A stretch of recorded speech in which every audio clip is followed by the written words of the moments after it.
आज के इस डीप एनालिसिस में हम एक ऐसे डिजिटल रेवोल्यूशन की बात करने वाले हैं जो कंटेंट क्रिएशन की दुनिया के सारे पुराने नियम पूरी तरह से तोड़ रहा है। आज हम 8 ऐसे हाई ग्रोथ फेसलेस प्लेटफॉर्म्स को डिकोड करेंगे जो 2026 पर राज करने वाले हैं। अक्सर यही माना जाता है कि डिजिटल स्पेस में कामयाबी के लिए कैमरे के सामने आना ही होगा, एक बहुत ही स्ट्रांग ऑन कैमरा पर्सोना होना ही चाहिए। लेकिन आज जो डेटा और केस स्टडीज हम देखने वाले हैं वो एक बिल्कुल अलग ही कहानी बताते हैं। आज ये साबित हो जाएगा कि कैसे एक बेहतरीन कहानी, गहराई से की गई रिसर्च और एक सही स्ट्रक्चर बड़ी से बड़ी ऑन कैमरा प्रेजेंस को भी पीछे छोड़ सकता है। तो चलिए सीधे पॉइंट पर आते हैं। हमारी ट्रेडिशनल सोच आखिर क्या कहती है? यही ना कि तेजी से आगे बढ़ना है तो एडवांस एडिटिंग स्किल्स, महंगे कैमरे और एक भारी भरकम प्रोडक्शन सेटअप होना ही चाहिए। माना जाता था कि जितने ज्यादा विजुअल इफेक्ट्स होंगे लोग उतना ही ज्यादा जुड़ेंगे। लेकिन मॉडर्न रियलिटी इसके बिल्कुल उलट है। आज के टाइम पे सिर्फ MS पेंट जैसे बेसिक टूल्स और एक ग्रिपिंग स्क्रिप्ट के दम पर लाखों की ऑडियंस बनाई जा रही है। क्योंकि आज फैंसी कट्स नहीं बल्कि वैल्यू और क्लैरिटी की डिमांड है। सादगी और ऑथेंटिसिटी किसी भी हाई एंड प्रोडक्शन पर भारी पड़ रही है। इस पूरे शिफ्ट को आसानी से समझने के लिए इन 8 हाई ग्रोथ फॉर्मेट्स को 3 सिंपल साइकोलॉजिकल स्ट्रैटेजीज में बांटा जा सकता है: द सिंप्लीफायर्स, द वाइब सेटर्स और द एंगेजमेंट ड्राइवर्स। चलिए बिना देरी के पहली स्ट्रैटेजी से शुरुआत करते हैं। Category 1, the simplifiers. इस कैटेगरी में आने वाले प्लेटफॉर्म्स बहुत ही भारी भरकम विषयों को उठाते हैं और उन्हें इतने आसान टुकड़ों में तोड़ देते हैं कि दिमाग पे कोई लोड ही नहीं पड़ता। इन चैनल्स के नंबर्स सच में चौंकाने वाले हैं। इजी चैनल ने सिर्फ 23 अपलोड्स के साथ 1 मिलियन सब्सक्राइबर्स का जादुई आंकड़ा छू लिया। वहीं प्राइमेट इकोनॉमिक्स ने 24 अपलोड्स में 5 लाख और एवरीथिंग प्रोफेसर ने महज 49 अपलोड्स में 3 लाख सब्सक्राइबर्स जोड़े हैं। अक्सर डेली अपलोड करने की सलाह दी जाती है, क्वांटिटी बढ़ाने को कहा जाता है, लेकिन इन चैनल्स ने साबित कर दिया है कि अगर कॉम्प्लेक्स चीजों को सिंपल कर दिया जाए तो बिना लगातार कंटेंट डाले भी तूफानी ग्रोथ मिल सकती है। इस बेमिसाल कामयाबी का राज एक लेस इज मोर वाइब में छुपा है। आज का सोशल मीडिया विजुअली इतना ज्यादा स्टिमुलेटिंग हो गया है कि हर सेकंड फास्ट कार्ड्स और लाउड साउंड्स आते हैं जिससे इंसानी दिमाग पूरी तरह थक जाता है। ऐसे में जब एक प्लेन ब्लैक बैकग्राउंड और सिंपल सा टेक्स्ट या स्टिकमैन सामने आता है तो दिमाग तुरंत रिलैक्स महसूस करता है। ब्लैक बैकग्राउंड सारे डिस्ट्रैक्शंस खत्म कर देता है। बिना किसी चमक दमक के भारी इंफॉर्मेशन बहुत ही आसानी से प्रोसेस हो जाती है और बिना थके घंटों तक कंटेंट कंज्यूम किया जा सकता है। किसी मुश्किल कॉन्सेप्ट को सिंप्लीफाई करने का इससे बेहतरीन तरीका शायद ही मिले। जरा इस लाइन पे ध्यान दीजिए। If monkeys have one banana, banana rare, banana valuable. But if monkeys grow more bananas, ये प्राइमेट इकोनॉमिक्स चैनल का इन्फ्लेशन या मुद्रास्फीति समझाने का बहुत ही शानदार तरीका है। फाइनेंस और इकोनॉमिक्स जैसे उलझे हुए सब्जेक्ट्स को बंदरों और केलों की कहानी से समझाना। ये स्ट्रैटेजी इतनी दमदार है क्योंकि ये लोगों को स्मार्ट महसूस कराती है। बिना किसी प्रायर नॉलेज के कॉम्प्लेक्स इकोनॉमिक कॉन्सेप्ट समझ आ जाते हैं और यही चीज ऑडियंस को गहराई से जोड़ती है। अब सबसे बड़ा सवाल, इस तरह का कंटेंट बनाना आखिर कितना मुश्किल है? सच कहूं तो इसका प्रोडक्शन प्रोसेस बेहद एक्सेसिबल है। सबसे पहले MS पेंट जैसे बेसिक सॉफ्टवेयर में एक साधारण सा मेन कैरेक्टर ड्रॉ किया जाता है। फिर जेमिनाई या किसी पावरफुल AI टूल का इस्तेमाल करके एक डीप रिसर्च वाली स्क्रिप्ट और scene by scene prompts generate किए जाते हैं। उसके बाद AI से ही वॉइस ओवर सिंथेसाइज होता है और आखिर में बेहद मिनिमल एडिटिंग के साथ सब कुछ मिला दिया जाता है। AI इतनी स्मूथली काम करता है कि बिना किसी बड़ी टीम के ये मंकी एक्सप्लेनर मॉडल आसानी से खड़ा हो जाता है। इसी सिंप्लीफायर कैटेगरी में एक और शानदार मॉडल है बुक समरीज। आज के टाइम क्रंच्ड प्रोफेशनल्स के बारे में सोचिए।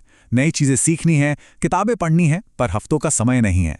ये प्लेटफॉर्म्स किसी भी 300 पेज की किताब के सबसे जरूरी आइडियाज उठाते हैं और उन्हें 30-40 मिनट में कंप्रेस कर देते हैं। और मजे की बात, पूरे प्लेबैक के दौरान सिर्फ किताब का कवर दिखता है, यानी विजुअल एडिटिंग का झंझट जीरो। क्योंकि ये एक एजुकेशनल हाई वैल्यू नीश है, इसलिए इनका RPM काफी हाई होता है और बुक्स के एफिलिएट लिंक्स के जरिए बहुत ही सॉलिड एक्स्ट्रा इनकम भी बनती है। चलिए अब बढ़ते हैं अपनी दूसरी स्ट्रैटेजी की तरफ।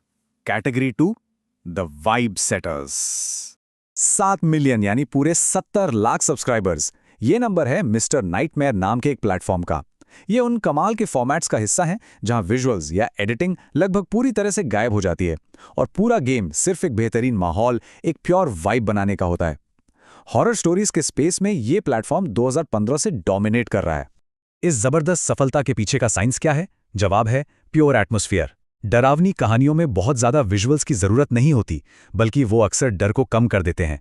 यहाँ सारा फोकस एक डीप, भारी वॉइस ओवर, बेहतरीन स्टोरी टेलिंग और डार्क एम्बियंट म्यूजिक पर होता है, जो इमेजिनेशन को पूरी तरह हाईजैक कर लेता है। स्क्रीन पर बस एक साधारण सी स्टॉक इमेज होती है। कहानियां अक्सर रेडिट थ्रेड्स या रियल लाइफ सबमिशन से आती हैं, जिससे ऑथेंटिसिटी और बढ़ जाती है। बस इसी प्योर वाइब के दम पर एक भारी भरकम ऑडियंस खींची जा रही है। इसी तरह का एक और वाइब सेटर मॉडल है जो टिपिकल फास्ट कट वाले विजुअली डिमांडिंग कंटेंट के बिल्कुल ऑपोजिट काम करता है। इसे कहते हैं facts to fall asleep. Sleepy science जैसे प्लेटफॉर्म्स इसी पर चलते हैं और 2-2 घंटे लंबे ऑडियो ट्रैक्स बनाते हैं। इनमें स्पेस या नेचर की डीप एजुकेशनल फैक्ट्स होते हैं, वो भी एक बेहद शांत आवाज और हल्की नींद लाने वाले म्यूजिक के साथ।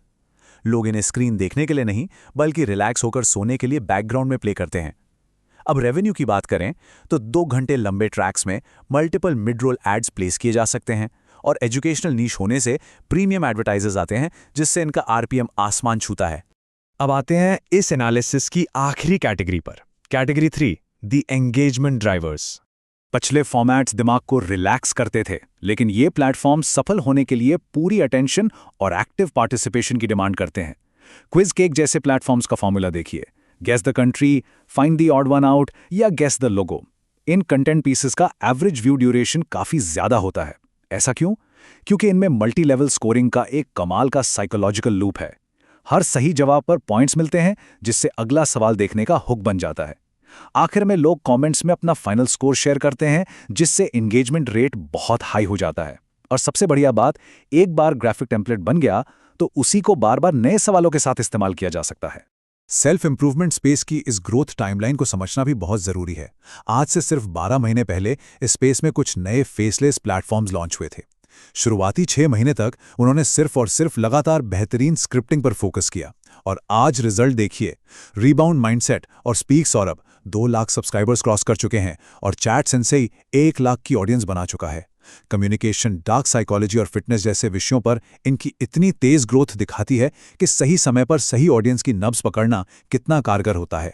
लेकिन जब कोई स्पेस इतना प्रॉफिटेबल होता है तो भीड़ भी आ ही जाती है। ऐसे में द अल्टीमेट सीक्रेट क्या है? अल्टीमेट सीक्रेट यह है कि बेसिक एआई स्क्रिप्ट से हर हाल में बचना होगा। सेल्फ इंप्रूवमेंट का क्षेत्र अब बहुत ज्यादा क्राउडेड है। सिर्फ एआई टूल से निकाली गई जेनेरिक इन्फॉर्मेशन से बिल्कुल काम नहीं चलेगा। असली सफलता के लिए खुद साइंटिफिक आर्टिकल्स पढ़ने होंगे, एक्सपर्ट्स को स्टडी करना होगा और एक यूनिक फ्रेश रिसर्च सामने लानी होगी। जो रिसर्च में एक्स्ट्रा एफर्ट डालेगा वही इस गेम में टिकेगा।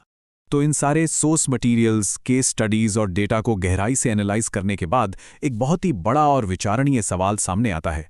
जब एआई टूल्स और इन सिंपल लेकिन पावरफुल क्रिएटिव स्ट्रेटजीज ने प्रोडक्शन को सबके लिए इतना आसान और बराबर बना दिया है, तो क्या आने वाले समय में डिजिटल दुनिया में एक क्रिएटर के चेहरे की अहमियत पूरी तरह से खत्म होने वाली है?